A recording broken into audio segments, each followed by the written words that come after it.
Եվրոպական միության հետ ունենք շատ հարուստ եւ աճող օրակարգ, կարծում եմ, որ քաղաքացիներին այստեղ թիվ 1 հետաքրքրող հարցը այնուամենայնիվ վիզաների ազատականացումն է, այստեղ ունենք շատ շոշափելի առաջընթացներ եւ գործընկերները կարծում են, որ սահմանված գրաֆիկով մենք բավականին արագ ենք ընթանում դեպի վերջնական ազատականացում։ Կրկին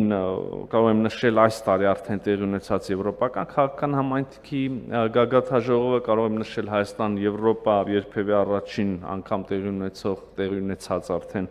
Հայաստան-Եվրոպական միություն գագաթաժողովը եւ բոլոր մնացած ուղղություններով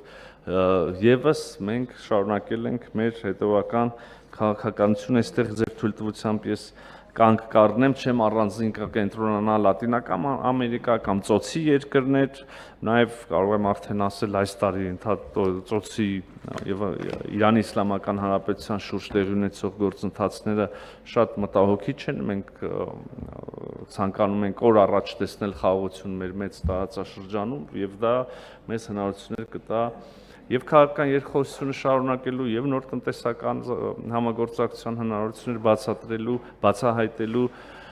բայց նաեւ չեմ կանգ առնի առանձին տարածաշրջանների վրա։ Հավանիչ տեսանյութը եւ բաժանորդագրվիչ նորությունները բաց չթողնելու համար։